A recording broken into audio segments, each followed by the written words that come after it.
ایران کے خلاف کسی بھی نئی اشتعال انگیزی یا جارحانہ اقدام کا نتیجہ امریکہ کے لیے پہلے سے زیادہ سخت اور تباہ کن ہوگا۔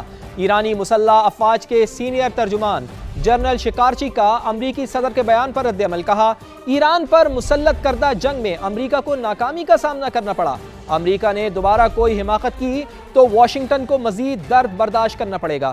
جنرل شکارچی نے کہا ہے کہ اگر ایران کے خلاف کسی قسم کی کارروائی کی گئی تو امریکی مفادات اور فوج کو غیر متوقع اور بھرپور حملوں کا سامنا کرنا پڑ سکتا ہے۔ امریکہ اپنی ہی پالیسیز کے نتیجے میں پیدا ہونے والے بحران میں مزید دھستا چلا جائے گا۔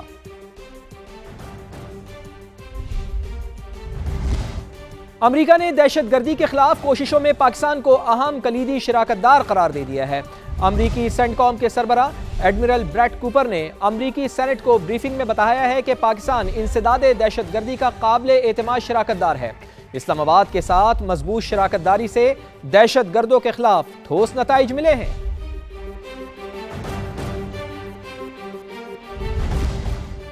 بھارت بھول کر بھی غلطی نہ کرے، پاکستان کو مٹانے کی خواہش رکھنے والے خود مٹ جائیں گے۔ افواج پاکستان کا دو ٹوک پیغام، بھارتی آرمی چیف کا حالیہ بیان اشتعال انگیزی قرار۔ آئی ایس پی آر نے سخت رد عمل دیتے ہوئے واضح کر دیا ہے کہ پاکستان کا وجود اور جغرافیہ اٹل حقیقت ہے۔ پاکستان ایک مسلمہ ایٹمی طاقت ہے، کسی بھی مہم جوئی کا منہ توڑ جواب دیا جائے گا۔ جوہری طاقت والے پڑوسی کو جغرافیے سے ختم کرنے کی بات ذہنی دیوالیہ اور پاگل پن کا ثبوت ہے۔ ذمہ دار ایٹمی ریاستیں تحمل، سنجیدگی اور تدبر کا مظاہرہ کرتی ہیں۔ بھارت خطے میں دہشت گردی کا سرپرست اور سرحد پار ٹارگٹ کلنگ کا مرتکب رہا ہے۔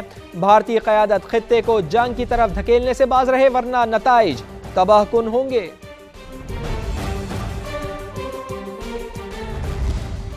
جبکہ وفاقی وزیر مواصلات عبدالعلیم خان کا بھارتی آرمی چیف کے پاکستان مخالف بیان پر رد عمل بھی سامنے آیا۔ بیان کو نئی دلی کی عاقبت نااندیشی قرار دیتے ہوئے واضح کیا کہ پاکستان کے خلاف کسی بھی مہم جوئی کا انجام عبرتناک ہوگا۔ کسی جغرافیائی نقصان کی صورت میں تباہی کا ذمہ دار بھی بھارت ہوگا۔ اسلام آباد سے یہ رپورٹ دیکھیے۔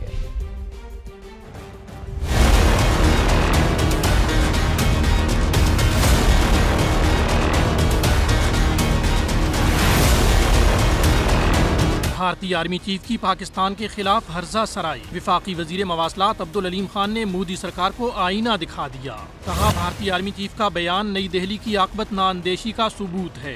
ایٹمی پاکستان جنوبی ایشیا کے جغرافیے کا وہ حصہ ہے جسے مٹایا نہیں جا سکتا۔ بھارتی قیادت نے 8 دہائیاں گزرنے کے بعد بھی تاریخ سے سبق نہیں سیکھا۔ وزیر مواصلات نے کہا کہ نئی دہلی کا جارحانہ رویہ مارکہ حق میں ملنے والی ہزیمت کا عکاس ہے۔ فیلڈ مارشل عاصم منیر کی قیادت میں پاک فوج وطن کے دفاع کے لیے ہر دم تیار ہے۔ پاکستان کے خلاف کسی بھی مہم جوئی کا انجام عبرتناک ہوگا۔ عبدالعلیم خان نے دشمن پر یہ بھی واضح کیا کہ پاکستان کو غیر مستحکم کرنے کی بھارتی کوششیں کبھی کامیاب نہیں ہوں گی۔ کسی جغرافیائی نقصان کی صورت میں تباہی کا ذمہ دار بھارت ہوگا۔ عبدالعلیم خان نے کہا کہ مودی سرکار خطے میں مداخلت کے بجائے اپنے ملک کے اندر مسلمانوں کے حقوق کا تحفظ یقینی بنائے۔ وزیر اعلیٰ پنجاب مریم نواز کی باکو میں آذربائیجان کے صدر سے ملاقات ہوئی ہے۔ دو طرفہ تعلقات، تجارت اور دفاعی تعاون کے فروغ پر تبادلہ خیال ہوا۔ ملاقات میں خطے کی صورتحال پر بھی گفتگو کی گئی۔ صدر الہام علیوف نے امن کے لیے پاکستان کے سفارتی کردار کو سراہا ہے۔ مریم نواز نے حیدر علیوف کے مزار اور یادگار شہداء پر حاضری دی ہے۔ وزیر اعلیٰ پنجاب مریم نواز کا دورہ باکو، بابا قوم حیدر علیوف کے مزار پر حاضری دی اور یادگار شہداء پر پھول رکھ کر خراج عقیدت پیش کیا۔ صدر آذربائیجان الہام علیوف سے وزیر اعلیٰ پنجاب کی اہم ملاقات ہوئی، جس میں دو طرفہ تعلقات، تجارت، دفاع اور سفارتی تعاون کے فروغ پر تبادلہ خیال ہوا۔ مریم نواز نے صدر الہام علیوف کو نواز شریف اور وزیر اعظم شہباز شریف کا سلام پہنچایا، جبکہ آذربائیجان کے صدر نے بھی نیک تمناؤں کا پیغام پاکستانی قیادت تک پہنچانے کی درخواست کی۔ صدر الہام علیوف نے حیدر علیوف اور نواز شریف کی درینہ دوستی کو یاد کرتے ہوئے کہا کہ پاکستان، آذربائیجان اور ترکیہ کے سہ فریقی تعلقات تیزی سے مضبوط ہو رہے ہیں۔